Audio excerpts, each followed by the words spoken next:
Halo sahabatku, apa kabar kalian hari ini? Semoga selalu dalam keadaan sehat dan penuh semangat.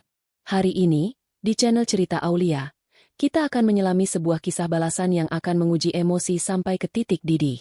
Bayangkan ini, seorang istri yang selama ini dianggap lemah, ternyata diam-diam adalah CEO perusahaan besar. Ia menyamar sebagai ibu rumah tangga sederhana. Hingga di pesta perusahaannya sendiri, ia ditampar dan dihina oleh selingkuhan suaminya. Yang mereka tak tahu, seluruh kekuasaan perusahaan ada di tangannya. Sebelum mulai, jangan lupa tekan like, subscribe, dan tulis di kolom komentar dari kota mana kamu menonton kisah ini.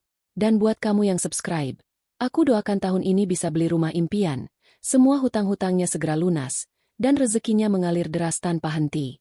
Jangan lupa tulis, amin, di kolom komentar, agar doamu diaminkan banyak orang. Aulia berdiri di depan cermin kamar mandinya yang kecil dan redup. Pendar lampu kuning menyorot wajahnya yang tampak tenang. Namun di balik sorot mata itu ada badai yang ia sembunyikan rapat-rapat.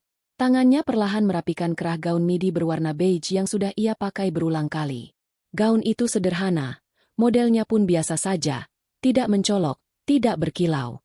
Tapi justru kesederhanaan itulah yang ia pilih selama 4 tahun terakhir. Bagi dunia luar, Aulia hanyalah istri rumah tangga yang hidup pas-pasan dari gaji suaminya. Rama, seorang manajer di perusahaan properti ternama, PT Gria Cakra Abadi. Namun di balik penampilan lembut dan suaranya yang selalu pelan, tersembunyi identitas yang tidak pernah diketahui siapapun, bahkan oleh suaminya sendiri. Aulia adalah pendiri dan pemilik sah dari perusahaan itu. Ia adalah CEO yang sengaja menciptakan peran baru untuk dirinya. Seorang istri sederhana yang terlihat tak berdaya. Peran itu bukan tanpa alasan. 4 tahun lalu, setelah pernikahannya dengan Rama, Aulia memutuskan untuk menyembunyikan jabatannya. Ia ingin tahu siapa sebenarnya pria yang ia nikahi. Apakah cinta Rama tulus untuk dirinya, atau hanya untuk posisi dan kekayaannya? Ia ingin melihat sejauh mana seseorang mampu menghargai wanita tanpa mengetahui statusnya. Tapi seiring berjalannya waktu, jawaban yang ia temukan justru menghancurkan hatinya. Rama, yang dulu datang dengan janji kesetiaan dan tatapan lembut, kini berubah menjadi pria dingin dan sombong. Ia sering meremehkan Aulia di depan keluarganya, bahkan di depan orang lain. Rama selalu menganggap Aulia sebagai beban, seorang wanita yang tidak pantas mendampinginya dalam karir. Dan ironinya, semua itu terjadi di perusahaan yang justru berdiri dari tangan dan pikiran Aulia sendiri. Pagi itu, Aulia memandangi dirinya cukup lama di cermin. Ia melihat sosok yang dulu penuh mimpi, kini berdiri dengan luka yang diam-diam mengeras menjadi kekuatan. Di sudut bibirnya muncul senyum kecil, bukan senyum bahagia, melainkan senyum yang menandai keputusan besar. Ia tahu, malam ini akan menjadi akhir dari penyamaran panjang yang melelahkan. Suara televisi tua dari ruang tamu memecah keheningan. Ibu mertuanya, Bu Ratna, duduk di sofa sambil menonton acara gosip dengan volume keras. Saat Aulia berjalan melintas, Bu Ratna menatapnya dari ujung mata dengan pandangan yang penuh ejekan. "Mau kemana kau dengan baju lusuh begitu, Aulia?" tanyanya tanpa menoleh. Aulia berhenti sejenak, lalu menjawab lembut. "Saya mau ke acara kantor Rama, Bu," katanya. "Malam ini ada perayaan tahunan." Nada suaranya sopan, tapi ia tahu benar bahwa undangan itu tidak pernah datang untuknya. Rama tidak pernah benar-benar mengajaknya, hanya menyebutnya sepintas seolah basa-basi. Bu Ratna mendengus keras, menatap Aulia dari kepala sampai kaki dengan ekspresi muak. "Halah, jangan berbohong. Rama pasti malu kalau kau datang. Lihat dirimu, Aulia. Gaun itu. Bahkan pembantu di rumah tetangga lebih rapi darimu. Kau itu istri manajer, bukan penjual sayur. Jangan buat anakku malu di depan kolega-kolega pentingnya." Ucapan itu menusuk seperti belati. Tapi Aulia tidak membalas. Ia hanya menunduk dan mengangguk kecil. Ia sudah terbiasa dihina oleh ibu mertuanya sejak awal pernikahan. Dulu ia masih sering menangis diam-diam, tapi sekarang tidak lagi. Air matanya sudah kering, berganti menjadi tekad.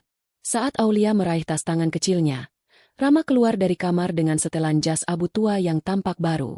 Wajahnya bersih, rambutnya disisir rapi. Ia tampan, tapi ketampanan itu kini terasa dingin dan asing di mata Aulia. Rama berhenti di depan istrinya dan menghela napas panjang dengan kesal. "Ya Tuhan, Aulia, kenapa kau belum ganti baju? Aku bilang siapkan dirimu, bukan pakai kain dari museum. Nada suaranya meninggi. Malam ini semua direktur dan klien penting hadir. Aku tidak mau kau mempermalukanku. Duduk saja di pojok. Jangan banyak bicara. Dan tolong, jangan mendekat ke meja utama.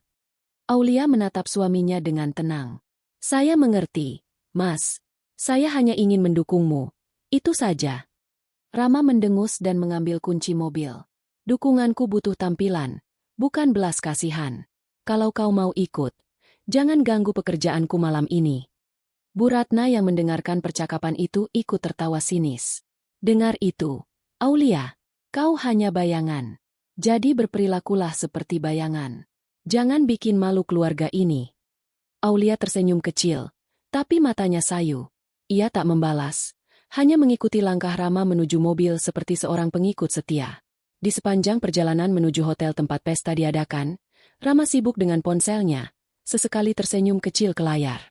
Aulia tahu siapa yang ada di ujung sana.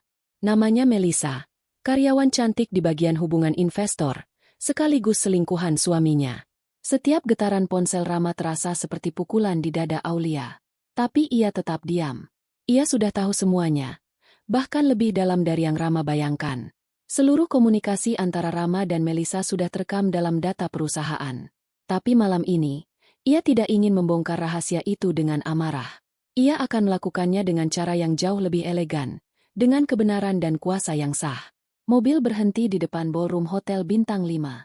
Dari kejauhan, terlihat kerumunan tamu berpakaian glamor dan lampu kristal berkilauan. Aulia menatap pantulan dirinya di kaca mobil, gaun polos, wajah sederhana, tanpa perhiasan. Ia menarik napas panjang dan tersenyum getir. Sudah cukup, bisiknya pada diri sendiri. Malam ini, semua topeng akan jatuh. Ia membuka pintu mobil dan melangkah turun dengan langkah pasti. Di belakangnya, Rama sudah berjalan cepat menuju kerumunan, seolah ingin menyingkirkan bayangan istrinya. Tapi Aulia tahu, malam ini, dialah yang akan menjadi pusat perhatian. Dan untuk pertama kalinya dalam 4 tahun, Aulia siap menunjukkan siapa dirinya sebenarnya. Lampu-lampu gantung berkilau seperti ribuan bintang di langit malam. Suara musik orkestra lembut mengalun di seluruh ruangan, bercampur dengan tawa-tawa tamu undangan yang berdandan mewah. Aroma parfum mahal memenuhi udara, berpadu dengan wangi bunga lili di setiap meja. Semua tampak sempurna, setidaknya bagi mereka yang datang dengan kebanggaan. Namun di sudut pintu masuk ballroom hotel itu, langkah Aulia terasa berat. Bukan karena gaun sederhananya yang membatasi gerak, tapi karena pandangan orang-orang yang mulai menilai. Setiap langkah yang ia ambil, seakan menjadi bisikan kecil di telinga para tamu. Siapa wanita berpakaian seperti itu di pesta perusahaan besar ini? Rama berjalan 2 langkah di depan Aulia, pura-pura sibuk menyapa tamu dan kolega. Ia tak memperkenalkan istrinya kepada siapapun. Sesekali ia melirik ke belakang, memastikan Aulia tetap di jarak aman. Saat mereka tiba di meja registrasi, seorang staf hotel menyapanya dengan sopan. Selamat malam, Pak Rama. Selamat datang di gala tahunan PT Gria Cakra Abadi. Rama tersenyum ramah. Terima kasih. Ini istri saya, Aulia. Ucapan itu cepat, datar, dan tanpa rasa. Seolah hanya sekadar formalitas, bukan pengakuan. Staf hotel itu tersenyum sopan, tapi tatapannya sempat turun ke gaun Aulia yang sederhana. Senyum itu berubah kaku. Setelah menandatangani daftar tamu, Rama berbalik pada Aulia. Kau duduk saja di meja belakang, ya? Jangan ikut campur urusan kantor. Baik, Mas, jawab Aulia singkat, menunduk sopan.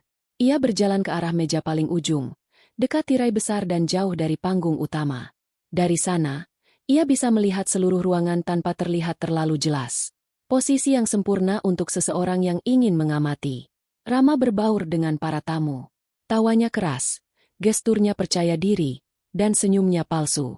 Di sisi lain ruangan, Aulia memperhatikan seorang wanita muda bergaun merah mencolok menghampiri Rama sambil membawa segelas wine. Wajahnya cantik, riasannya sempurna, dan senyum menggoda terukir di bibirnya. Ia adalah Melisa, wanita yang menjadi sumber luka paling dalam di hati Aulia. Aulia tidak terkejut. Ia sudah tahu Melisa akan ada di sini. Ia bahkan tahu jam berapa wanita itu datang, siapa yang menjemputnya, dan berapa harga gaun yang ia kenakan malam ini, Semua sudah ada dalam laporan kecil yang Aulia minta secara diam-diam dari sekretaris pribadinya. Tapi tetap saja, melihat keduanya tertawa bersama di depan banyak orang membuat dadanya terasa sesak. Sementara itu, beberapa tamu wanita di meja sekitar berbisik-bisik. Itu istrinya Pak Rama. Serius? Aku kira dia datang sendirian. Kasihannya, istrinya. Penampilannya seperti pembantu. Aulia mendengar semuanya, tapi tak menoleh. Ia hanya menegakkan punggungnya, menatap meja utama di depan sana dengan tenang. Dalam hati, ia mengulang kalimat yang menjadi penguatnya. Diam bukan berarti kalah. Kadang, diam adalah cara paling elegan untuk menunggu waktunya membalas. Malam semakin larut. Musik berubah menjadi irama yang lebih cepat. Para tamu berdansa, bersulang, dan tertawa lepas. Di tengah keramaian itu, Aulia melihat Rama dan Melisa berdiri di depan panggung, berpose bersama direktur utama. Mereka tampak serasi, seolah pasangan sempurna. Beberapa fotografer mengambil gambar. Lampu kilat berkerlap-kerlip menerangi wajah mereka. Aulia masih di tempatnya. Dari meja ujung, ia memegang cangkir jus jeruk yang sudah mulai hambar. Namun matanya tak lepas dari pemandangan itu. Setiap senyum Rama pada Melisa terasa seperti luka yang disayat perlahan di dadanya. Beberapa menit kemudian, Melisa berjalan ke arah belakang, menuju bar kecil di sisi ruangan. Aulia melihat langkahnya mendekat. Tumit sepatu tinggi itu berbunyi nyaring, penuh percaya diri. Saat mereka berpapasan, Melisa berhenti, menatap Aulia dari atas ke bawah. Senyum sinis tersungging di bibirnya. "Oh, jadi kau istri Rama, ya?" Katanya dengan nada manis yang menyakitkan. Aulia menatapnya sopan. "Iya, benar. Saya Aulia." Melisa tertawa kecil. "Wah, aku pikir dia datang sendirian. Tapi, sepertinya dia tidak salah pilih tempat duduk, ya? Pojokan seperti ini cocok untuk orang biasa." Aulia menatapnya dalam diam. Tak ada balasan kasar. Tak ada air mata. Hanya ketenangan yang membuat Melisa semakin kesal. "Kenapa diam?" ejek Melisa. "Atau kau malu? Lihat sekeliling. Semua orang di sini mengenakan gaun rancangan desainer. Dan kau? Kau bahkan tidak tahu arti kata elegan." Sebelum Aulia sempat menjawab, Melisa mendadak menarik pergelangan tangannya dan berbisik kasar. "Kau tahu, Rama pantas dapat yang lebih baik dari wanita murahan seperti kau." Suara tamparan keras menggema di seluruh ballroom. Semua kepala menoleh. Melisa menatap Aulia dengan tatapan tajam, sementara tamu-tamu lain menutup mulut mereka menahan keterkejutan. "Kau wanita rendahan," teriak Melisa dengan nada tinggi. "Kenapa kau bisa ada di sini? Ini pesta perusahaan, bukan tempat untuk orang sepertimu." Suasana mendadak senyap. Hanya suara musik lembut yang tersisa samar. Aulia menunduk. Pipinya memerah akibat tamparan. Rama yang tadinya sedang berbicara dengan direktur langsung menoleh kaget. Ia berlari kecil menghampiri mereka. "Melisa, apa yang kau lakukan?" "Dia yang mulai." Melisa membela diri cepat. "Dia menatapku seolah menuduh." Rama memegang lengan Aulia dengan kasar. "Aulia, apa yang kau lakukan? Aku sudah bilang jangan buat masalah malam ini." Aulia menatapnya dengan mata basah, bukan karena sakit, tapi karena kecewa. "Mas, aku tidak melakukan apa-apa." "Tutup mulutmu. Jangan mempermalukanku di depan semua orang." Tawa kecil terdengar di beberapa sudut ruangan. Beberapa tamu berbisik. Sebagian lagi mengambil video dengan ponsel mereka. Aulia menatap sekeliling, lalu menatap Rama yang kini berdiri di hadapannya dengan wajah marah. Dalam hatinya, ada perasaan aneh, bukan sedih, bukan marah, tapi tenang. Ia tahu, saat inilah yang ia tunggu. Dengan langkah perlahan, Aulia melepaskan genggaman tangan Rama dan menatap seluruh ruangan. Semua mata tertuju padanya. Senyum lembut terukir di bibirnya. Jika tadi semua orang menganggapnya wanita lemah, malam ini mereka akan menyaksikan siapa sebenarnya Aulia yang selama ini mereka hina. Hening. Ruangan megah yang tadinya dipenuhi tawa dan musik kini berubah menjadi senyap seperti kuburan. Hanya suara napas tertahan dan langkah sepatu hak Aulia yang terdengar pelan saat ia bergerak ke depan. Di sekelilingnya, para tamu menatap dengan campuran rasa ingin tahu, kasihan, dan kebingungan. Ada yang menunduk, pura-pura sibuk dengan minuman. Ada pula yang tanpa malu mengangkat ponsel, merekam adegan yang mereka pikir akan menjadi drama baru untuk dibicarakan di kantor besok pagi. Namun Aulia berjalan tanpa ragu. Setiap langkahnya membawa beban 4 tahun penyamaran, 4 tahun penghinaan, dan 4 tahun kesabaran yang kini mencapai ujungnya. Rama mencoba menahan, tapi Aulia menepis lembut tangannya. Cukup, Mas. Sudah cukup. Nada suaranya datar, tapi tegas. Tidak ada amarah, hanya keteguhan yang membuat Rama terdiam. Melisa berdiri beberapa meter di belakang. Wajahnya masih menyeringai sombong, meski sorot matanya mulai gelisah. Ia berbisik pada temannya. Lihat, dia mau minta maaf di depan umum. Akhirnya sadar diri juga. Namun yang terjadi justru sebaliknya. Aulia naik ke atas panggung. Para panitia yang kaget sempat mencoba menghentikannya. Tapi langkahnya tegap. Lampu sorot utama yang biasanya diarahkan pada direktur kini perlahan bergeser, mengikuti sosok wanita berhijab merah marun itu yang berdiri sendirian di tengah panggung. Semua mata tertuju padanya. Aulia meraih mikrofon dengan tangan gemetar halus, bukan karena takut, tapi karena perasaan lega yang selama ini ia tahan akhirnya menemukan jalan keluar. Ia menatap kerumunan dengan tatapan teduh, bukan penuh dendam, melainkan keyakinan. Selamat malam. Suaranya lembut tapi jelas, mengalun menembus keheningan ballroom. Sebelum acara ini berakhir, izinkan saya memperkenalkan diri. Beberapa orang di barisan depan saling berbisik. Rama tampak gugup, keringat mulai menetes di pelipisnya. Ia tahu, ada sesuatu yang tidak beres. Aulia melanjutkan, nama saya Aulia Pratama, dan saya rasa, banyak di antara Anda yang belum pernah mendengar nama ini. Ia berhenti sejenak, menatap wajah-wajah yang masih bingung. Lalu dengan senyum kecil, ia berkata, karena selama 4 tahun terakhir, saya memilih untuk tidak menonjol. Saya menyamar sebagai wanita biasa, istri dari seorang manajer perusahaan ini. Rama spontan berdiri, suaranya meninggi. Aulia, apa yang kau bicarakan? Turun dari panggung sekarang.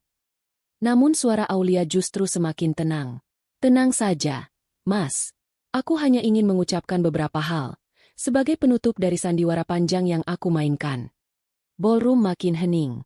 Bahkan musik latar pun sengaja dihentikan. Aulia menatap ke arah logo besar di belakang panggung. Tulisan, PT Gria Cakra Abadi, terpampang megah di layar LED raksasa. Ia tersenyum dan berkata dengan tenang.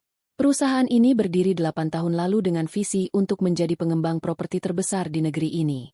Semua ide, modal awal, dan strategi lahir dari satu orang yang kala itu hanya punya impian sederhana, membangun sesuatu dari nol tanpa bantuan siapapun. Ia menarik napas panjang. Orang itu adalah saya. Suara terkejut menggema di seluruh ruangan. Beberapa direktur yang duduk di barisan depan spontan berdiri. Apa maksudnya? Salah satu dari mereka berseru. Aulia melanjutkan dengan tegas. Saya adalah pendiri dan pemilik saham mayoritas PT Gria Cakra Abadi. Nama saya memang tidak tercantum di dokumen publik, karena saya sengaja menyembunyikannya di balik badan hukum sekunder. Dan malam ini, saya ingin membuka semuanya. Rama tampak seperti kehilangan warna di wajahnya. Tidak mungkin, gumamnya pelan, seolah bicara pada dirinya sendiri. Sementara Melisa berdiri terpaku, wajahnya memucat. Tangan yang tadi digunakan untuk menampar kini gemetar di samping tubuhnya. Aulia memandangi keduanya dari atas panggung. Suaranya tetap lembut tapi tajam seperti pisau yang menembus sunyi.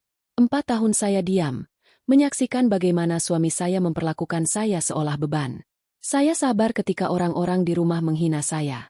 Saya tersenyum meski tahu suami saya berkhianat dengan wanita yang bekerja di perusahaan saya sendiri. Beberapa tamu mulai menunduk, merasa malu karena ikut menertawakan Aulia tadi. Namun ia tidak berhenti. Tapi malam ini, saya ingin berterima kasih. Karena berkat penghinaan itu, saya belajar arti keteguhan hati. Berkat pengkhianatan itu, saya tahu siapa yang pantas berdiri di sisi saya, dan siapa yang hanya ingin berdiri di bawah bayangan saya. Ia menatap Rama dan Melisa yang kini menunduk dalam. Mulai malam ini, Rama dan Melisa saya nyatakan dipecat dari seluruh jabatan mereka di perusahaan ini. Tanpa pesangon, tanpa fasilitas. Semua aset yang kalian gunakan atas nama perusahaan akan ditarik kembali. Dan, Rama, suaranya sedikit menurun, namun tetap jelas. Pernikahan kita juga berakhir di sini. Seketika, ruangan bergemuruh. Beberapa tamu menatap tak percaya. Sebagian bertepuk tangan pelan. Aulia meletakkan mikrofon dengan tenang, lalu menatap langsung ke arah Melisa yang kini meneteskan air mata. "Tamparanmu tadi, aku terima dengan ikhlas," katanya lirih. "Karena tamparan itu yang membuka jalan untukku mengakhiri semua ini." Ia berbalik meninggalkan panggung dengan langkah anggun. Lampu sorot mengikuti gerakannya, membuat seluruh ruangan tampak seperti adegan film yang tak akan dilupakan siapapun yang hadir malam itu. Rama berusaha mengejarnya, tapi dua petugas keamanan sudah berdiri di depan pintu ballroom, sesuai instruksi langsung dari Aulia sendiri beberapa menit sebelum acara dimulai. Ia tak ingin melarikan diri dari adegan yang ia ciptakan, ia hanya ingin menatap kejatuhannya sendiri. Melisa menutup wajahnya dengan tangan, menangis keras. Sementara Rama hanya bisa terduduk di kursi, menatap layar LED besar di panggung yang kini menampilkan nama lengkap. Aulia Pratama, founder CEO PT Gria Cakra Abadi. Di luar ballroom, udara malam terasa segar. Aulia menatap langit Jakarta yang berpendar dengan lampu-lampu kota. Wajahnya tak lagi tegang, matanya tidak lagi menyimpan duka. Ada ketenangan yang belum pernah ia rasakan sebelumnya. Ia menarik napas panjang, membiarkan angin malam menyapu lembut wajahnya. "Sudah cukup," bisiknya. "Aku tidak akan diam lagi." Di dalam gedung, suara panik mulai terdengar. Beberapa staf sibuk menutup acara. Tapi bagi Aulia, pesta sudah berakhir sejak lama, sejak hari pertama Rama berhenti menghormatinya. Dan malam ini, semua yang ia sembunyikan akhirnya terungkap, dengan cara yang paling indah dan paling menyakitkan sekaligus. Malam itu, pesta yang semula megah berubah menjadi lautan kekacauan. Tamu-tamu yang tadinya tertawa kini berbisik-bisik dengan mata lebar penuh keterkejutan. Musik orkestra berhenti total, digantikan suara gelas yang jatuh dan langkah-langkah panik para panitia. Aulia sudah berjalan keluar ballroom, meninggalkan ruangan yang kini menjadi saksi bagaimana kebohongan dan kesombongan tumbang dalam sekejap. Ia tidak menoleh lagi. Tapi di belakangnya, dunia Rama mulai runtuh sedikit demi sedikit. Rama berdiri kaku di tengah ruangan. Wajahnya memucat, tangan gemetar. Ia mencoba tertawa kecil, berusaha meyakinkan dirinya sendiri bahwa semua itu hanya mimpi buruk. "Tidak, tidak mungkin," gumamnya berulang kali. "Aulia? CEO? Itu tidak masuk akal." Namun realita menamparnya jauh lebih keras dari apapun. Di layar LED besar, nama Aulia terpampang jelas. Founder CEO PT Gria Cakra Abadi. Semua mata menatap ke arahnya dengan tatapan yang sama, tatapan penilaian dan jijik. Para direksi yang selama ini menghormatinya mulai saling berbisik, beberapa bahkan diam-diam menjauh. Tidak ada yang berani menegur atau menyapanya. Dalam dunia bisnis, reputasi adalah segalanya. Dan malam itu, reputasi Rama hancur seketika. Melisa menatap Rama dengan wajah panik. "Mas, apa yang kita lakukan sekarang?" Suaranya bergetar. Eyelinernya mulai luntur karena air mata. Rama menatapnya tajam, seolah semua kesalahan adalah milik wanita itu. "Ini semua salahmu. Kalau kau tidak menamparnya, semuanya takkan begini." Melisa mundur selangkah, tubuhnya gemetar. Aku tidak tahu kalau dia." "Diam," bentak Rama keras, sampai beberapa tamu menoleh. Namun tak ada satupun yang datang menolong. Semua orang hanya menatap mereka seperti menonton drama murahan. Manajer acara mendekat dengan wajah tegang. "Maaf, Pak Rama, tapi kami mendapat instruksi langsung dari Bu Aulia.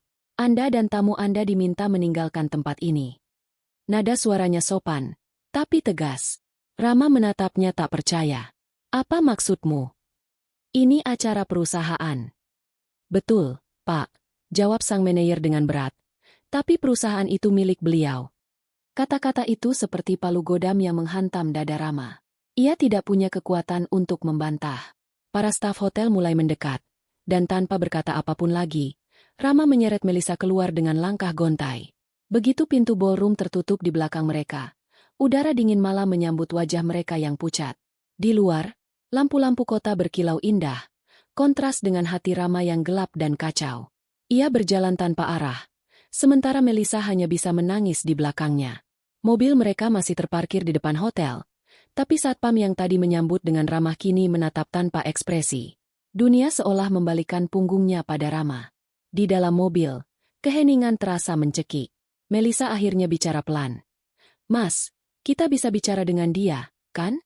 Mungkin masih bisa dijelaskan." Rama menatap lurus ke depan. Wajahnya dingin. "Dia sudah menjatuhkanku di depan semua orang. Apalagi yang bisa dijelaskan? Kalau begitu, kita pergi saja. Keluar dari kota ini. Rama menggeleng. Kau pikir aku akan lari? Aku akan ambil semuanya kembali. Tidak peduli bagaimana caranya. Nada suaranya penuh dendam, tapi tatapannya kosong. Ia tidak sadar bahwa sejak malam itu, segalanya sudah bukan miliknya lagi. Sementara itu, Aulia tiba di rumah dengan langkah tenang. Rumah itu sunyi, hanya suara detik jam di dinding yang terdengar. Ia menggantung hijabnya, menatap ke arah ruang tamu yang selama ini menjadi saksi begitu banyak ejekan dari ibu mertuanya. Malam ini berbeda. Malam ini, ia tidak lagi merasa kecil. Tak lama kemudian, suara pintu dibanting keras. Rama masuk dengan langkah besar. Wajahnya merah padam. Apa yang kau lakukan, Aulia? Teriaknya. Kau mempermalukanku di depan semua orang. Aulia menatapnya tanpa emosi. Aku hanya menyampaikan kebenaran. Tidak lebih. Demi Tuhan, kau tahu apa akibatnya? Aku bisa kehilangan semuanya. Aulia tersenyum tipis. Kau tidak kehilangan apapun, Mas. Karena sejak awal, tidak ada satupun yang benar-benar milikmu. Rama terdiam, tidak percaya dengan ketegasan istrinya. Ia belum pernah melihat Aulia berbicara seperti itu sebelumnya. Namun amarahnya menguasai akal sehat. Ia memukul meja. Suaranya menggema keras. Kau pikir karena punya uang dan jabatan kau bisa mengaturku? Aulia menatapnya lurus. Suaranya tetap lembut tapi dingin. Tidak, Mas. Aku tidak mau mengaturmu. Aku hanya tidak mau lagi diatur oleh kebohongan. Tiba-tiba, suara langkah kaki lain terdengar. Bu Ratna muncul dari kamar. Wajahnya masih dibalut masker tidur. Belum mengerti apa yang terjadi. Ada apa ini? Kenapa kalian ribut? Rama mendengus kesal. Ibu, Aulia menghancurkan hidupku. Dia mempermalukan aku di depan semua orang. Bu Ratna menatap Aulia dengan tatapan tajam. Kau lagi. Selalu kau sumber masalah di keluarga ini. Namun kali ini, Aulia tidak menunduk seperti biasanya. Ia berdiri tegak. Bu, katanya tenang. Selama ini saya diam karena menghormati ibu dan suami saya. Tapi sekarang, izinkan saya bicara. Tatapannya berubah dalam. Penuh luka yang akhirnya menemukan jalan keluar. Saya yang membeli rumah ini, Bu. Saya yang menanggung semua biaya ibu berobat waktu itu. Semua tabungan dan fasilitas yang ibu banggakan berasal dari rekening perusahaan saya. Bu Ratna tertegun. Apa maksudmu? Aulia melangkah mendekat. Suaranya tenang tapi tegas. Saya bukan sekadar istri. Saya adalah pemilik sah dari PT Gria Cakra Abadi. Semua yang Rama banggakan adalah hasil kerja saya. Ruangan menjadi hening. Rama menatap ibunya dengan wajah hancur, sementara Bu Ratna terdiam, seperti tidak percaya pada telinganya sendiri. Aulia melanjutkan dengan lembut. Saya tidak ingin balas dendam, Bu. Saya hanya ingin keluar dari kebohongan ini. Mulai malam ini, saya akan meninggalkan rumah ini. Semoga ibu dan Rama bisa belajar menghargai seseorang sebelum menyesal. Tanpa menunggu jawaban, Aulia mengambil koper kecil yang sudah ia siapkan sejak pagi. Ia berjalan keluar rumah dengan langkah mantap. Di teras, udara malam berhembus lembut menerpa wajahnya. Cahaya bulan menyinari jalannya, seolah memberi restu pada keputusan besar itu. Dari balik jendela, Rama menatapnya pergi, dan baru saat itu ia sadar, sosok yang selama ini ia anggap kecil ternyata adalah sumber dari seluruh kehidupannya. Dan yang lebih menyakitkan dari kehilangan kekayaan, adalah kehilangan orang yang benar-benar mencintainya.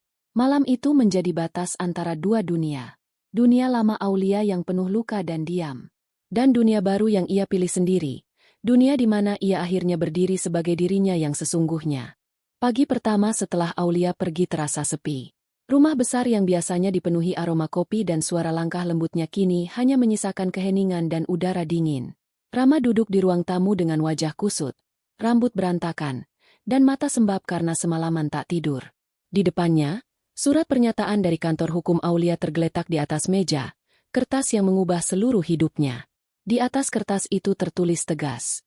Pemberhentian dan penarikan aset, terhitung sejak tanggal 12 Januari, seluruh fasilitas yang digunakan atas nama perusahaan, termasuk kendaraan, rumah, serta rekening bersama, akan ditarik dan dinyatakan sebagai milik sah PT Gria Cakra Abadi.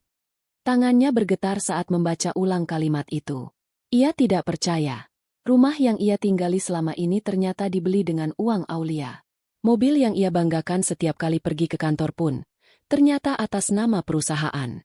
Bahkan kartu kredit yang selalu ia gunakan untuk mentraktir Melisa di restoran mewah, semuanya berasal dari rekening yang disediakan oleh Aulia. Bu Ratna berjalan keluar dari kamar dengan wajah pucat. Rama, apa maksud surat ini? Rumah ini mau disita. Rama tidak menjawab. Ia hanya menatap kosong ke arah jendela, mendengarkan suara burung pagi di halaman yang terasa seperti ejekan. Jawab, Rama. Suara ibunya meninggi. Kau bilang ini rumah kita sendiri. Uang hasil kerja kerasmu. Rama menunduk, lalu berbisik pelan. Ternyata, bukan, Bu. Semuanya milik Aulia. Bu Ratna terpaku. Tangannya yang bergetar menutup mulutnya sendiri. Dalam diam, ia mulai menyesal atas setiap hinaan yang pernah ia lontarkan pada menantunya itu. Namun penyesalan datang terlambat. Siang harinya, 2 mobil hitam berhenti di depan rumah. Dari dalam keluar 3 orang petugas hukum dengan setelan jas rapi. Mereka menunjukkan surat tugas resmi dan mulai melakukan inventarisasi aset. Maaf, Bu. Kami hanya menjalankan perintah. Rumah dan kendaraan ini tercatat sebagai fasilitas perusahaan. Sesuai keputusan CEO, kami harus menariknya kembali. Bu Ratna mencoba menahan. Suaranya memohon. Tolong, jangan ambil rumah ini. Kami tidak punya tempat lain untuk tinggal.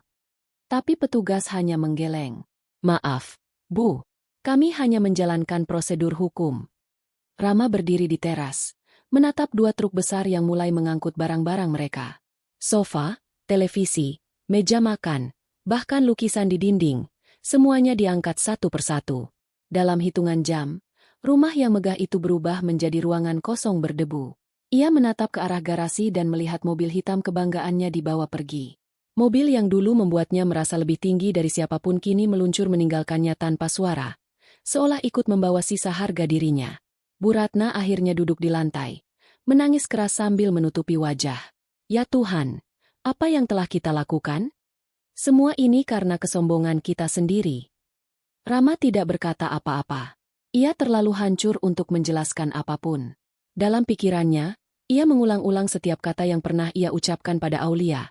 Setiap bentakan, setiap hinaan, setiap kali ia menyuruh Aulia diam di hadapan orang lain. Kini semua itu kembali menghantuinya, bergema seperti cermin yang pecah di dalam kepalanya.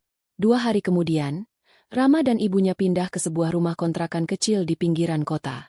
Rumah itu sempit, atapnya bocor, dan udara malam terasa menusuk dingin. Di sana tidak ada pelayan, tidak ada mobil, tidak ada kemewahan, hanya 2 manusia yang sedang menelan hasil dari keserakahan mereka sendiri. Setiap malam, Bu Ratna terisak di kamar kecilnya. Rama, andai dulu kita tidak memperlakukan Aulia seperti itu. Tapi Rama selalu diam. Ia tahu, tidak ada kata andai yang bisa mengembalikan waktu. Telepon genggamnya terus berdering, tapi bukan kabar baik yang datang. Satu persatu rekan bisnisnya menolak menjawab. Beberapa pesan berisi pemberitahuan bahwa namanya telah dicoret dari daftar karyawan tetap. Akun email kantor dinonaktifkan. Akses gedung diblokir. Dan yang paling menyakitkan, rekening pribadinya menunjukkan saldo 0. Semua gaji dan tunjangan telah dibekukan karena penyalahgunaan dana perusahaan. Pada hari ketiga, Rama mencoba datang ke kantor lamanya untuk meminta penjelasan. Namun satpam yang dulu selalu menyapanya ramah kini menatap datar. Maaf, Pak, nama Anda sudah tidak tercatat di sistem. Mohon keluar dari area ini. Rama menatap gedung itu dengan mata merah, gedung yang dulu ia banggakan, tempat ia merasa berkuasa. Kini, dari luar pagar, ia hanya bisa melihat logo besar perusahaan yang terpampang di dinding. PT Gria Cakra Abadi, dengan nama kecil di bawahnya, Aulia Pratama, CEO. Sementara itu, kehidupan Aulia berjalan dengan tenang. Setelah meninggalkan rumah itu, ia tinggal di apartemen yang sederhana namun hangat di kawasan Sudirman. Di sana tidak ada siapapun yang memerintahnya, tidak ada suara ejekan, hanya dirinya sendiri dan ketenangan yang selama ini ia cari. Pagi-pagi, ia membuat kopi dan membuka jendela besar menghadap langit kota. Ia memandangi gedung-gedung tinggi, termasuk gedung kantornya sendiri yang terlihat dari kejauhan. Tidak ada rasa dendam di wajahnya. Yang ada hanya kelegaan. Di layar ponselnya, Ia membaca laporan dari tim hukum. Semua aset sudah dikembalikan. Proses hukum berjalan lancar. Ia mengetik pesan singkat untuk timnya. Terima kasih. Mulai hari ini, fokus kita bukan pada balas dendam. Kita akan lanjutkan ekspansi. Masa depan menunggu.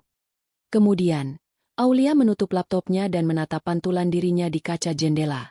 Wajah yang dulu sering menahan tangis kini terlihat damai. Ia menyentuh kaca itu perlahan, seolah berbicara pada dirinya di masa lalu. Terima kasih sudah bertahan. Sekarang waktunya hidup dengan kepala tegak. Di tempat lain, Rama mulai kehilangan arah. Ia mencoba melamar pekerjaan di beberapa perusahaan, tapi semua menolak. Reputasinya sudah rusak. Nama Aulia kini dikenal luas sebagai sosok wanita kuat yang menegakkan keadilan di dunia bisnis, sementara dirinya menjadi bahan perbincangan. Manajer yang dipecat oleh istrinya sendiri, sang CEO. Setiap kali mendengar nama Aulia di berita, dadanya bergetar aneh, antara rindu, malu, dan hancur. Tapi ia tahu, pintu itu sudah tertutup rapat. Sore itu, ia duduk di depan kontrakan kecilnya, menatap matahari terbenam di ufuk barat. Langit berwarna oranye keemasan, sama seperti malam pertama kali ia bertemu Aulia dulu, di acara amal sederhana, saat wanita itu tertawa tanpa tahu bahwa dialah yang akan menjadi pusat hidupnya. Kini, ia hanya bisa menatap langit yang sama, tapi tanpa Aulia di sisinya. Dan untuk pertama kalinya dalam hidupnya, Rama menangis bukan karena kehilangan harta, tapi karena kehilangan seseorang yang benar-benar tulus mencintainya. Di sisi lain kota, Aulia menatap senja yang sama dari balkon apartemennya. Dalam diam, ia memejamkan mata dan berbisik pelan. Semoga Tuhan mengampuni mereka yang pernah menyakitiku, seperti aku telah memaafkan mereka. Dan senja itu pun turun perlahan, menutup bab lama dalam hidupnya, membuka jalan untuk bab baru, bab tentang wanita yang akhirnya berdiri tegak, bukan karena kekuasaan, tapi karena keteguhan hati. Seminggu setelah malam pengungkapan besar itu, nama Aulia Pratama memenuhi seluruh halaman media daring dan surat kabar nasional. Foto-fotonya tersebar di mana-mana. Aulia berdiri di atas panggung, mengenakan hijab merah marun, tersenyum tenang di tengah sorotan lampu. Namun di balik popularitas mendadak itu, badai baru diam-diam mulai terbentuk. Beberapa portal gosip mengangkat berita dengan judul bombastis. CEO wanita tersukses di negeri ini diduga memecat suaminya secara tidak manusiawi. Di balik elegansi Aulia Pratama, ada luka lama dan dendam terpendam. Narasi itu dibuat dengan licik. Mereka memutarbalikkan fakta, menulis seolah-olah Aulia adalah sosok wanita ambisius yang tega menghancurkan rumah tangga demi kekuasaan. Dan yang lebih menyakitkan, sumber dari berita itu tak lain adalah Rama sendiri. Di tangan wartawan gosip, setiap detail kehidupan Aulia dijadikan bumbu sensasional. Rama, dengan wajah lusuh dan nada memelas, muncul dalam sebuah wawancara daring. Saya hanya pria biasa yang mencoba bertahan dalam pernikahan. Tapi dia mempermainkan saya. Saya baru tahu belakangan kalau selama ini semua harta atas nama dia. Saya bahkan tak punya kendali atas rumah tangga kami sendiri. Ia menunduk, pura-pura menahan tangis, sementara komentar netizen mulai terbagi dua. Sebagian membela Aulia, sebagian lagi menyerangnya tanpa ampun. Aulia membaca semua berita itu dengan tenang di ruang kerjanya. Di tangannya ada secangkir teh melati yang masih mengepul hangat. Sekretaris pribadinya, Mira, menatap layar tablet dengan wajah khawatir. Bu, apakah kita perlu membantah berita ini? Banyak akun gosip besar ikut membagikan video Pak Rama.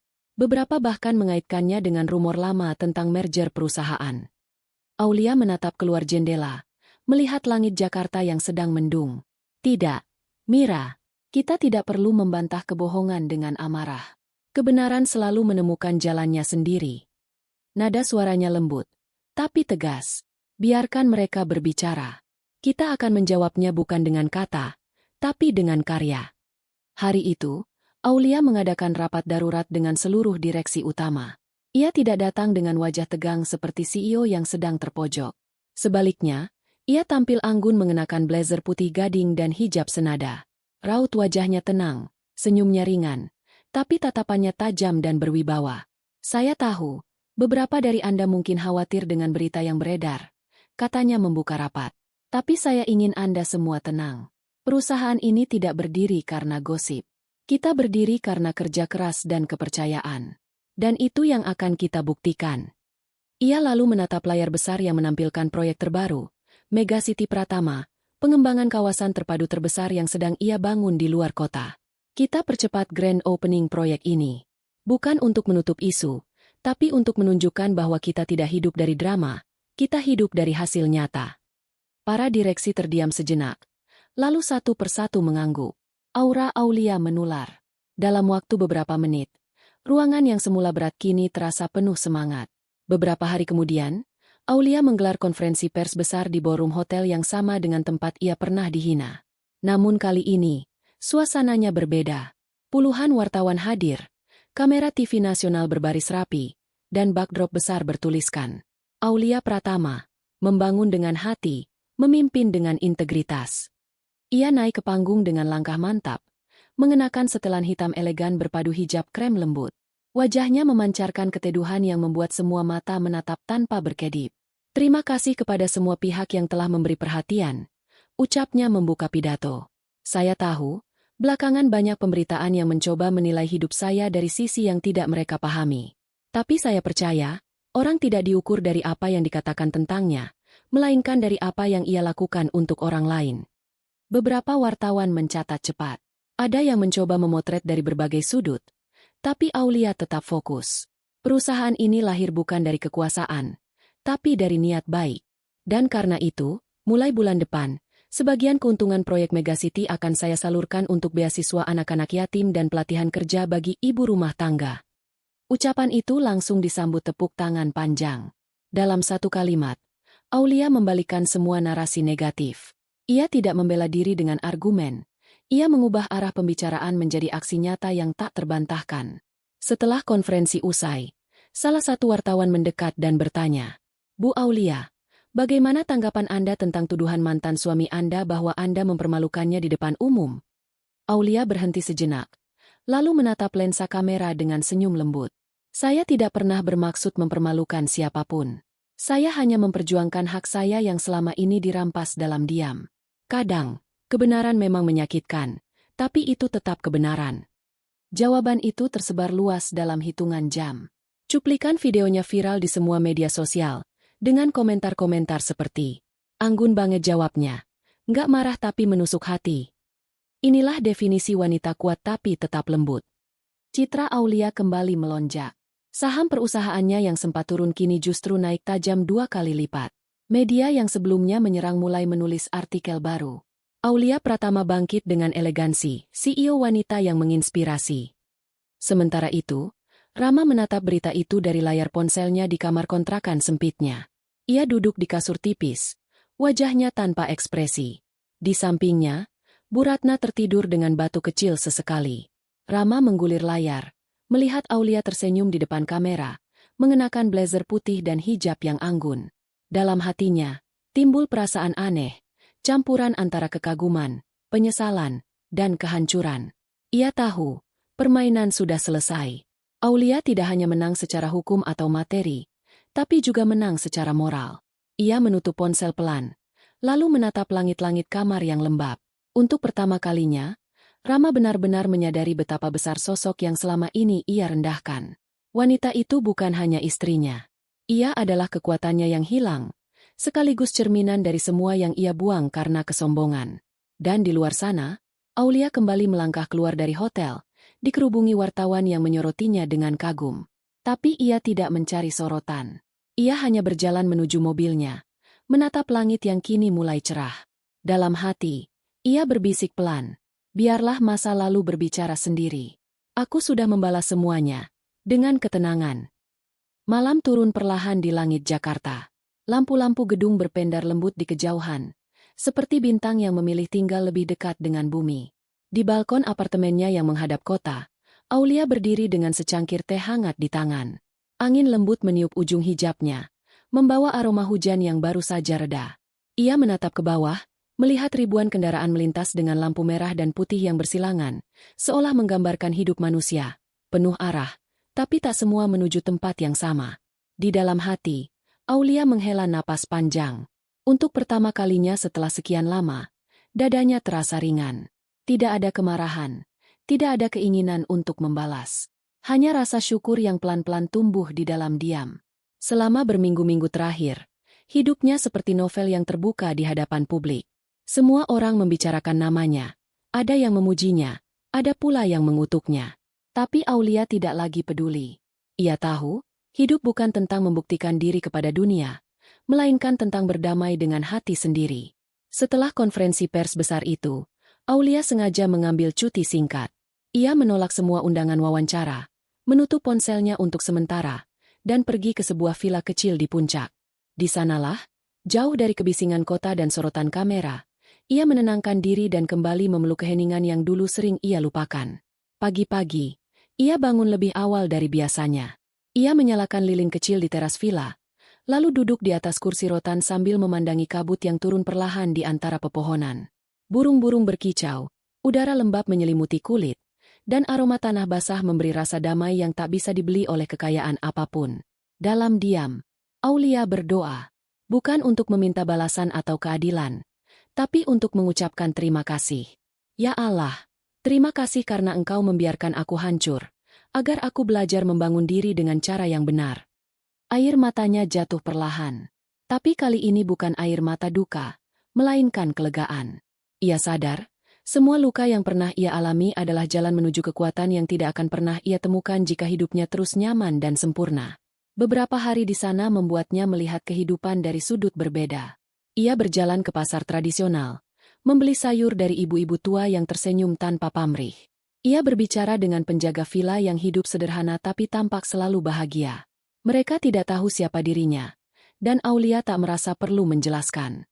Untuk pertama kalinya, ia merasa menjadi manusia biasa, tanpa gelar, tanpa status, tanpa bayangan masa lalu yang mengekangnya. Sore itu, Aulia duduk di bawah pohon pinus besar di halaman belakang villa, membawa buku catatan kecil yang sudah lama ia tinggalkan. Di sana, ia mulai menulis hal-hal yang dulu tak sempat ia ucapkan.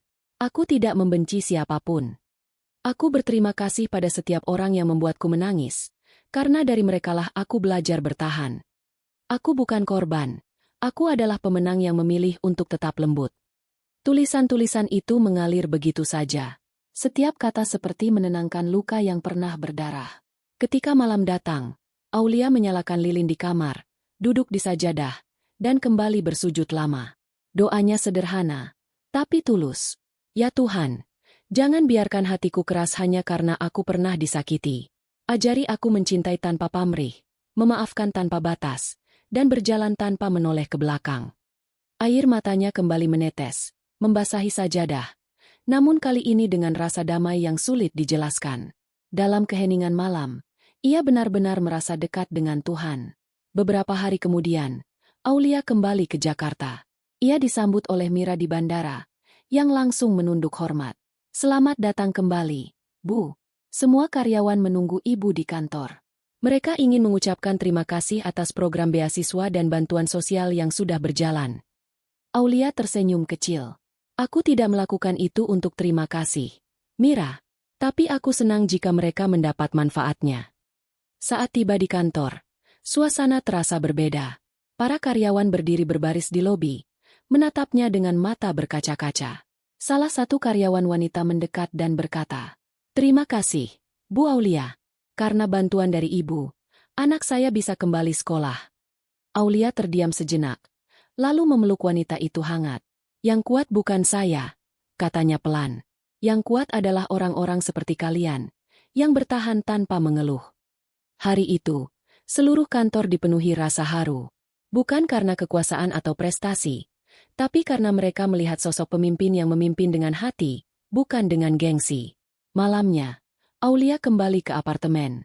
Ia membuka jendela dan melihat langit yang jernih tanpa awan. Di atas meja, terdapat surat kecil yang baru saja dikirim oleh stafnya. Surat itu datang dari salah satu media nasional. Isinya singkat, namun menggugah. "Bu Aulia, terima kasih telah menginspirasi kami semua. Kami belajar bahwa kekuatan sejati seorang wanita bukan saat ia membalas, tapi saat ia memilih untuk tetap memaafkan." Aulia menatap surat itu lama, lalu tersenyum. Ia mengambil pena, menulis balasan di kertas kosong. "Saya tidak sempurna, tapi saya belajar. Setiap luka adalah guru. Setiap air mata adalah doa yang berubah wujud menjadi keberanian." Ia menutup surat itu, lalu menatap keluar jendela lagi. Di kejauhan, gedung kantornya tampak berdiri megah, diterangi lampu-lampu yang hangat. Tapi yang membuatnya bangga bukanlah ketinggian gedung itu, melainkan perjalanan panjang yang ia tempuh untuk sampai di titik ini. Dan malam itu, Aulia berjanji dalam hati, bahwa mulai sekarang, ia akan hidup bukan untuk membuktikan siapa dirinya kepada dunia, melainkan untuk memberikan cahaya bagi orang lain yang sedang berjalan dalam gelap. Dalam diam, Aulia tersenyum. Ia tahu, luka masa lalu mungkin takkan pernah benar-benar hilang. Tapi ia juga tahu, luka itu kini berubah menjadi kekuatan. Dan di sanalah letak kemenangan sejati. Ketika seseorang yang hancur, memilih untuk bangkit dengan hati yang tetap lembut. 3 tahun telah berlalu sejak malam yang mengubah segalanya. Waktu berjalan pelan namun pasti, menelan kisah lama dan menggantikannya dengan lembaran baru. Nama Aulia Pratama kini bukan hanya dikenal sebagai CEO sukses, tetapi juga sebagai sosok inspiratif yang kerap diundang untuk berbicara di berbagai forum kemanusiaan dan bisnis. Namun di balik semua pencapaian itu, ia tetap hidup sederhana, tenang, dan jauh dari hiruk-pikuk dunia yang dulu pernah membuatnya hampir kehilangan dirinya sendiri. Suatu sore, Aulia mengunjungi salah satu yayasan pendidikan yang ia dirikan sendiri di pinggiran kota. Yayasan itu diberi nama Cahaya Ibu, sebagai penghormatan kepada almarhumah ibunya yang dulu selalu mengajarkan untuk berbuat baik, sekalipun pada orang yang telah menyakiti. Anak-anak berlari di halaman sekolah, tertawa riang dengan seragam sederhana. Di mata mereka, tidak ada kemewahan, hanya kebahagiaan yang murni. Aulia berdiri di bawah pohon mangga besar di halaman itu, menatap wajah-wajah kecil itu dengan senyum lembut. Hidup itu lucu, pikirnya. Dulu aku ingin diakui dunia, sekarang aku hanya ingin membuat satu anak tersenyum setiap harinya. Ia berjalan menuju ruang administrasi kecil di sisi bangunan, berbicara dengan staf, menandatangani beberapa dokumen, lalu pamit untuk pulang. Tapi sebelum keluar gerbang, seorang relawan menghampirinya dengan terburu-buru. "Bu Aulia," katanya dengan napas terengah, "ada seseorang yang ingin bertemu ibu. Dia sudah menunggu di luar sejak pagi." Aulia menoleh dengan alis sedikit terangkat. "Siapa?" Relawan itu ragu sejenak, lalu menjawab pelan. "Namanya, Rama." Nama itu membuat waktu seolah berhenti sesaat. Angin sore yang tadi menenangkan kini terasa menusuk lembut di dada. Aulia diam, memandang ke arah gerbang dari kejauhan. Ada sosok pria berdiri di sana, kurus, berpakaian sederhana, rambutnya mulai memutih di tepi. Ia menunduk, menggenggam topi di tangannya dengan canggung. Butuh beberapa detik sebelum Aulia melangkah ke arahnya. Langkah yang terasa berat tapi penuh keyakinan. Ketika jarak mereka tinggal beberapa meter, Rama mengangkat wajahnya. Wajah itu bukan lagi wajah pria angkuh yang dulu memandangnya rendah. Wajah itu kini tampak lelah, penuh penyesalan, dan mata yang pernah tajam kini keruh karena banyak menahan air mata. "Aulia." Suaranya serak, hampir tidak terdengar. "Aku tidak tahu harus mulai dari mana." Aulia menatapnya diam. Tidak ada marah, tidak ada benci, hanya keheningan panjang yang penuh makna. "Apa yang kau butuhkan, Rama?" tanyanya pelan. Rama menunduk. "Aku tidak datang untuk meminta apa-apa. Aku cuma ingin meminta maaf untuk semuanya." Ia menarik napas dalam-dalam, lalu melanjutkan. "Sejak kau pergi, hidupku hancur. Aku kehilangan segalanya. Uang, jabatan, harga diri.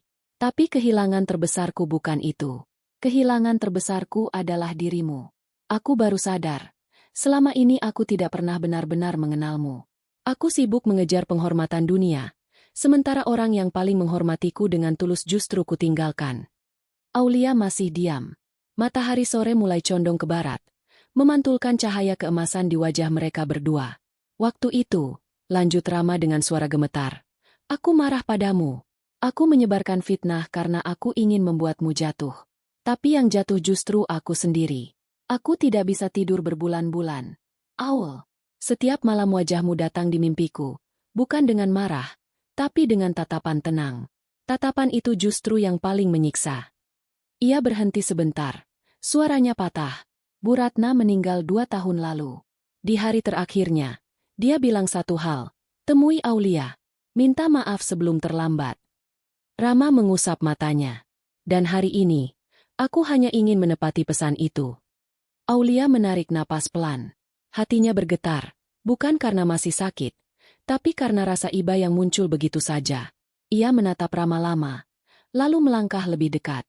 Rama, katanya dengan suara lembut, aku sudah memaafkanmu, bahkan sebelum kau datang hari ini. Rama menatapnya tak percaya. Kau sudah memaafkanku. Aulia tersenyum tipis. Kebencian hanya akan membuatku tetap terikat padamu. Aku ingin hidup bebas. Dan memaafkan adalah satu-satunya cara untuk benar-benar bebas. Rama terisak. Ia berlutut, menunduk dalam. Suaranya pecah di sela air mata. Terima kasih, Aulia. Aku tidak layak mendapatkan maafmu. Aulia menunduk sedikit, menepuk bahunya perlahan. Tidak ada manusia yang sempurna. Rama, aku pun pernah salah. Kita hanya perlu belajar menerima bahwa setiap luka punya peran dalam menjadikan kita lebih bijak. Suasana hening sejenak. Angin sore berembus, membawa aroma tanah dan daun kering yang jatuh di antara langkah mereka. Setelah beberapa lama, Aulia berkata, bangunlah, matahari hampir terbenam. Tidak pantas seorang pria menyesal di bawah langit yang seindah ini. Rama berdiri perlahan. Terima kasih sudah menemuiku, lanjut Aulia. Dan kalau kau mau tahu, aku tidak pernah benar-benar membencimu. Aku hanya kecewa karena kau tak pernah percaya bahwa aku mencintaimu tanpa syarat. Rama menunduk, tak sanggup berkata apa-apa. Aulia tersenyum kecil dan melangkah pergi. Beberapa anak dari yayasan berlari ke arahnya sambil tertawa, memanggil namanya. Ia membalas dengan tawa lembut, lalu berjalan masuk ke dalam gerbang, meninggalkan Rama berdiri sendirian di bawah langit jingga. Dari kejauhan, Rama menatapnya dengan pandangan yang tak lagi penuh duka, tapi penuh rasa hormat. Ia tahu, wanita itu bukan hanya sosok yang dulu ia sakiti, ia adalah pelajaran hidup yang tak akan pernah bisa ia lupakan. Matahari tenggelam perlahan di balik pepohonan, menyinari wajah Aulia yang kini dikelilingi anak-anak kecil yang berlari gembira. Cahaya senja membentuk siluet indah di sekitarnya, membuatnya tampak seperti figur dari kisah lama yang akhirnya menemukan akhir yang damai. Dan di saat itu, untuk pertama kalinya sejak perpisahan mereka, baik Aulia maupun Rama sama-sama tersenyum, dalam diam, di bawah langit yang sama, dengan hati yang akhirnya terbebas dari masa lalu. Waktu berjalan tanpa suara. Tahun-tahun yang dulu terasa berat kini hanya menjadi bayangan lembut di belakang punggung Aulia. Ia sudah tidak lagi dihantui oleh kenangan masa lalu, tidak lagi menoleh ke arah luka yang pernah berdarah. Kini, hidupnya dipenuhi dengan hal-hal sederhana, senyum anak-anak di yayasan, ucapan terima kasih dari orang-orang yang terbantu oleh programnya, dan ketenangan batin yang tumbuh dari dalam, bukan dari sorotan dunia luar. Setiap pagi, Aulia memulai hari dengan ritual kecil, membuka jendela, menatap langit, dan mengucap syukur dalam hati. Dulu, ia sering bangun dengan pikiran penuh beban, bagaimana menutupi kesedihan, bagaimana membalas orang-orang yang menghancurkannya. Tapi sekarang, yang ada hanyalah ketenangan. Ia tahu, tidak semua kemenangan terlihat dari panggung besar atau tepuk tangan orang. Kadang, kemenangan sejati adalah saat kita bisa tersenyum tanpa rasa dendam sedikitpun. Semenjak membuka yayasan, Cahaya Ibu, hidup Aulia sepenuhnya didedikasikan untuk pendidikan dan pemberdayaan perempuan. Ia sering diundang ke berbagai acara, bukan lagi sebagai wanita yang pernah dikhianati, tetapi sebagai simbol kekuatan dan keanggunan. Banyak yang datang padanya dengan air mata, bercerita tentang pernikahan gagal, keluarga yang menolak, atau pekerjaan yang membuat mereka kehilangan harga diri. Dan Aulia selalu menjawab dengan kalimat sederhana. Tidak apa-apa jatuh, asal kau tidak berhenti bangkit. Luka bukan akhir, tapi awal dari bab baru. Sore itu, Aulia duduk di ruang kecil yayasannya, membaca surat dari salah satu penerima beasiswa. Tulisan tangan itu goyah tapi jujur. Bu Aulia, saya dulu hampir berhenti sekolah karena tak mampu. Tapi karena ibu, saya sekarang diterima di universitas. Saya janji, suatu hari nanti saya akan membantu anak-anak lain seperti ibu membantu saya. Aulia menatap surat itu lama, lalu tersenyum. Ia merasa hangat di dada, perasaan yang jauh lebih berharga daripada semua penghargaan yang pernah ia dapat. Beginilah seharusnya hidup, batinnya, memberi tanpa berharap kembali. Malam mulai turun. Cahaya lampu dari luar jendela memantulkan bayangan lembut di wajahnya. Ia menulis sesuatu di buku hariannya, kebiasaan lama yang kini menjadi caranya mengingat rasa syukur. Aku pernah terluka, tapi luka itu tidak menghancurkanku. Aku pernah kehilangan, Tapi kehilangan itu membawaku pada diriku yang sebenarnya. Dan hari ini, aku belajar bahwa kebahagiaan sejati datang bukan dari memiliki segalanya, tapi dari mampu melepaskan dengan ikhlas. Aulia menutup buku itu dan berdiri. Ia melangkah keluar ke halaman yayasan, tempat anak-anak masih berlarian tertawa di bawah lampu taman. Beberapa relawan menyalami dan mengucapkan selamat malam. Ia membalas satu persatu dengan senyum lembut. Langit malam di atas mereka cerah, bertabur bintang. Aulia menengadah dan membiarkan angin malam menyentuh wajahnya. Dalam hatinya, ia berbicara pelan kepada Tuhan. Terima kasih, ya Allah, karena Engkau tidak memberiku jalan yang mudah, tapi Engkau memberiku hati yang kuat untuk berjalan di jalan yang sulit. Beberapa bulan kemudian, Aulia menerima undangan menjadi pembicara di sebuah universitas ternama. Tema acaranya adalah membangun kekuatan dari keterpurukan. Ratusan mahasiswa memenuhi aula. Saat Aulia naik ke panggung, ruangan langsung hening. Ia mengenakan busana putih sederhana, hijabnya menjuntai lembut. Wajahnya tenang, matanya jernih. Ia mulai berbicara tanpa teks, dengan suara lembut namun berwibawa. Hidup tidak selalu berjalan sesuai rencana. Kadang, Tuhan menjatuhkan kita bukan karena ingin menghukum, tapi karena ingin menunjukkan siapa yang sebenarnya selalu menopang kita. Beberapa mahasiswa menunduk, menahan air mata. Aulia melanjutkan. Dulu, aku pernah kehilangan segalanya. Aku dihina, diremehkan, bahkan ditampar di depan banyak orang. Tapi dari semua itu, aku belajar satu hal, bahwa martabat manusia tidak ditentukan oleh bagaimana orang memperlakukan kita, tapi oleh bagaimana kita memperlakukan diri sendiri setelah disakiti. Suara tepuk tangan bergema. Namun Aulia hanya tersenyum kecil dan menunduk rendah. Ia tidak merasa sedang dipuji. Ia merasa sedang berbagi perjalanan yang mungkin bisa menyalakan lilin di hati orang lain. Setelah acara selesai, seorang mahasiswi menghampirinya. Bu Aulia, katanya dengan suara gemetar. Saya sedang mengalami apa yang ibu pernah rasakan. Saya ingin menyerah. Tapi setelah mendengar cerita ibu, saya jadi ingin bertahan. Aulia menggenggam tangan gadis itu erat dan berkata pelan. Jangan menyerah. Nak, hidup kadang keras, tapi hatimu lebih kuat. Percayalah, Tuhan tidak pernah meninggalkan orang yang berjuang dengan niat baik. Mahasiswi itu menangis, memeluk Aulia, dan pada momen itu Aulia tahu, segala penderitaannya di masa lalu ternyata bukan sia-sia. Luka yang dulu ia sembunyikan kini menjadi jembatan yang menolong orang lain untuk tidak tenggelam. Beberapa minggu kemudian, Aulia kembali ke apartemennya. Di balkon, ia menatap langit malam seperti kebiasaannya dulu. Di atas meja, ada amplop putih berisi surat dari pihak kementerian, sebuah penghargaan nasional untuk dedikasi sosialnya. Tapi Aulia hanya tersenyum dan meletakkannya di sudut meja tanpa membuka. Penghargaan terbesar baginya bukanlah piagam, melainkan ketenangan hati yang ia miliki sekarang. Ia duduk, menatap cahaya lampu kota, lalu berbisik lembut. Dulu aku ingin dunia menoleh padaku. Sekarang aku hanya ingin hidupku berguna walau dunia tak melihat. Ia menutup matanya, mendengarkan suara hujan kecil yang mulai turun. Hujan itu mengingatkannya pada malam di mana ia dulu menangis di jalanan, sendirian dan tanpa arah. Tapi kali ini, air hujan terasa berbeda, bukan dingin yang menusuk, melainkan kesejukan yang menenangkan. Aulia tersenyum, menatap langit, dan dalam hati ia tahu, hidupnya sudah lengkap. Ia telah jatuh, hancur, berdiri, dan akhirnya menemukan makna sejati dari kata kemenangan. Kemenangan bukan tentang membalas dendam.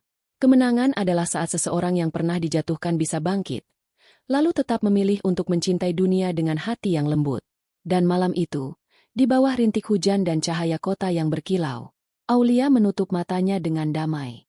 Bukan lagi wanita yang menyembunyikan luka, melainkan wanita yang sudah menyembuhkan banyak hati, dimulai dari hatinya sendiri.